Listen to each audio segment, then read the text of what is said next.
नमस्कार मित्रांनो, मी सुहानी सूर्यवंशी.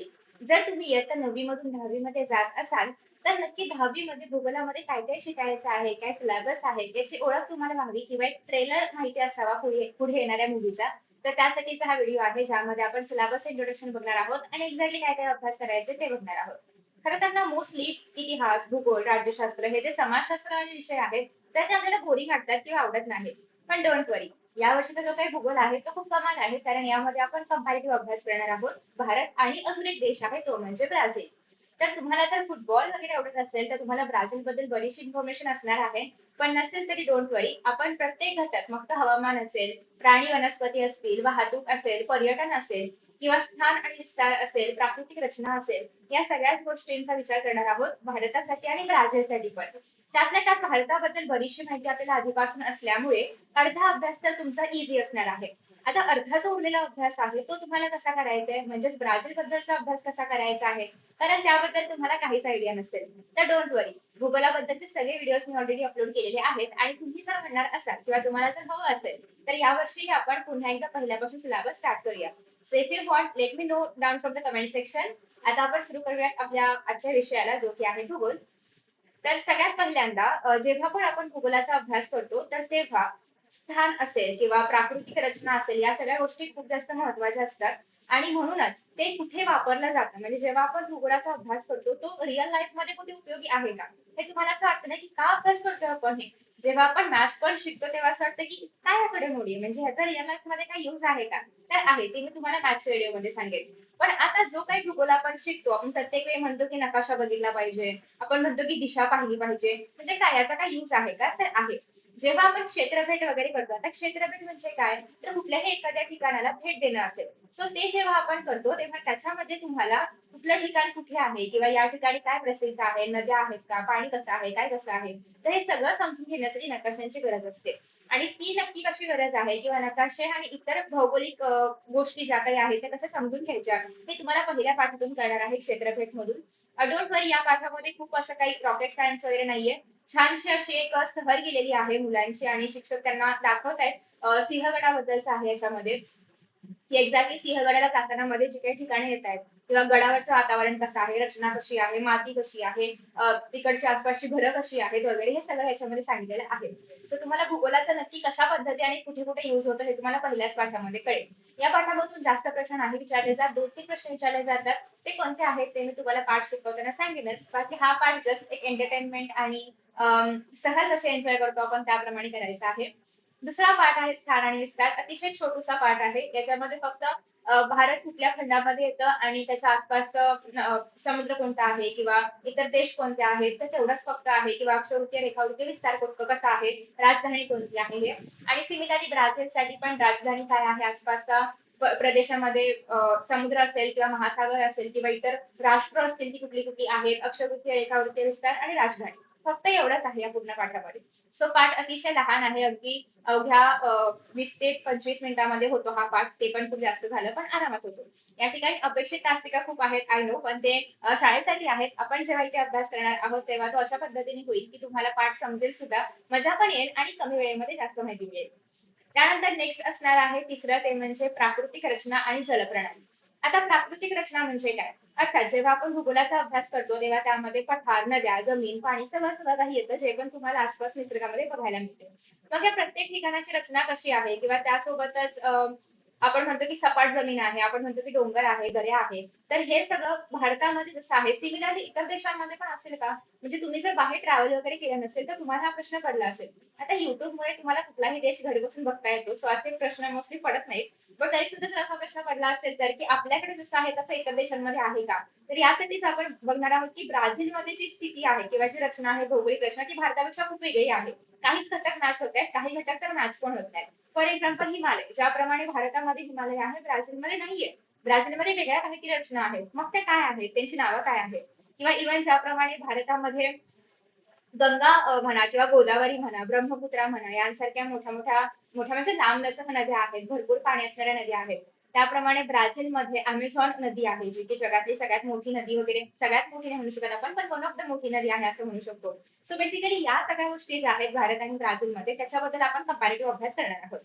आणि जलप्रणाली प्राकृतिक रचना दोन्ही झालंच. आफ्टर दॅट नेक्स्ट आहे ते म्हणजे हवामान. आता अर्थात आपण असं म्हणतो की भारतामध्ये उन्हाळा आहे, पावसाळा आहे, हिवाळा आहे, परत एकदा परतीचा मान्सून वगैरे पण आहे. तर हे सगळं सगळ्या इतर देशांमध्ये असणार का? तर नाही. त्यांचं स्थान कुठे आहे विषुववृत्तापासून किंवा आसपास समुद्र आहे का? आसपास जमीन आहे का? किंवा सूर्याची किरणं कशी पडतायत वगैरे या सगळ्या गोष्टींचा हवामानावरती परिणाम होत असतो. आणि त्यामुळे भारताचा आणि ब्राझीलच्या हवामानामध्ये फरक आहे. तोही ब्राझील जर बघायचं म्हटलं तर भारतापेक्षा खूप मोठा देश आहे आणि त्यामुळे या भागामध्ये पूर्वेकडे जे काही हवामान असेल सेम पश्चिमेकडे असेल असं नसणार आहे. तर मग हा जो काही फरक आहे तोही आपल्याला याच्यामध्ये बघायचा आहे. नेक्स्ट आहे नैसर्गिक वनस्पती आणि प्राणी. आता मला एक सांगा, आपल्याकडे बघायला मिळतात वाघ, सिंह ते सगळ्याच इतर देशांमध्ये बघायला मिळत असतील का? नाही. किंवा इतर देशांमधले जे प्राणी आहेत ते आपल्या देशामध्ये बघायला मिळतीलच असं आहे का? तर नाही. मग याच्या मागचं रिझन काय आहे? ऑफकोर्स हवामान किंवा त्यांना जे सुटेबल हवामान आहे, जे सुटेबल खाद्यपदार्थ आहे किंवा ते जे काही एन्व्हायरमेंट मध्ये राहतात, पर्यावरणामध्ये राहतात, ते कदाचित प्रत्येक ठिकाणी नाहीये. आणि म्हणून ते सगळेच प्राणी किंवा वनस्पती किंवा पक्षी सगळ्या ठिकाणी नाही बघायला मिळत. मग हेच तर वैविध्य आहे आणि त्याचा अभ्यास आपल्याला या पाठामध्ये करायचा आहे.